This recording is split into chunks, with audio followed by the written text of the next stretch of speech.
So how can we stop CCP's infiltration in this country? I think we have to start telling people the truth about the Chinese Communist Party. We have to tell people about the Uyghurs that have been stuck there effectively in those internment camps. We have to tell people about the slave labor, people sewing T-shirts together with their teeth and then shipping those to America for Americans to enjoy their cheap goods. So there is a price that has to be paid when you ignore the abuses that are perpetuated in the name of the Chinese people by a Chinese Communist Party that could care very little about the Chinese people, could care very little about what is good for the world. They have a 100-year plan to destroy the free world as we know it, and America has to get out of our 24-hour news cycle before the Chinese Communist Party assumes the role of leader of a free world where none of us will be free.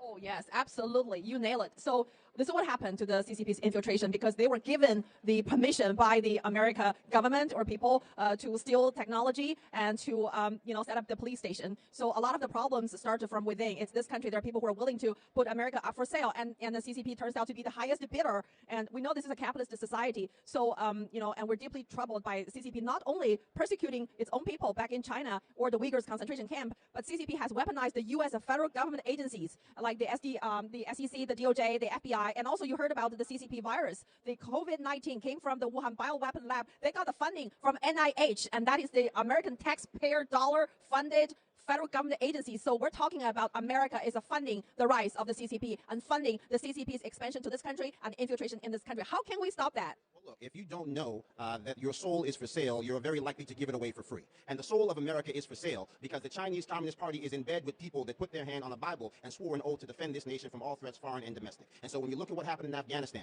with Kabul being abandoned, and now fast forward, you have a Chinese Communist Party that forms a 25-year deal with the Taliban to extract oil from Afghanistan. When you see Russia now effectively being the leading importer of crude oil to China at the hands of that Chinese Communist Party, passing Saudi Arabia, all of the things that have happened on Joseph Robinette Biden's watch have allowed this Chinese Communist Party to gain power, to gain influence, all the way down to Namibia, where they're getting the uranium for pennies on the dollar because America has forgotten that it is our responsibility to lead. And so, yes, we need people to open their eyes and recognize that just because the Chinese Communist Party is not necessarily showing up on your front doorstep, the things that they do, from the TikTok with your children, to the foreign policy with the Taliban, to effectively propping up the Ayatollah in Iran, all right, with billions and billions and billions of dollars, all of it leads to a scenario where by the time you wake up to the threat, it is far too late. Yeah.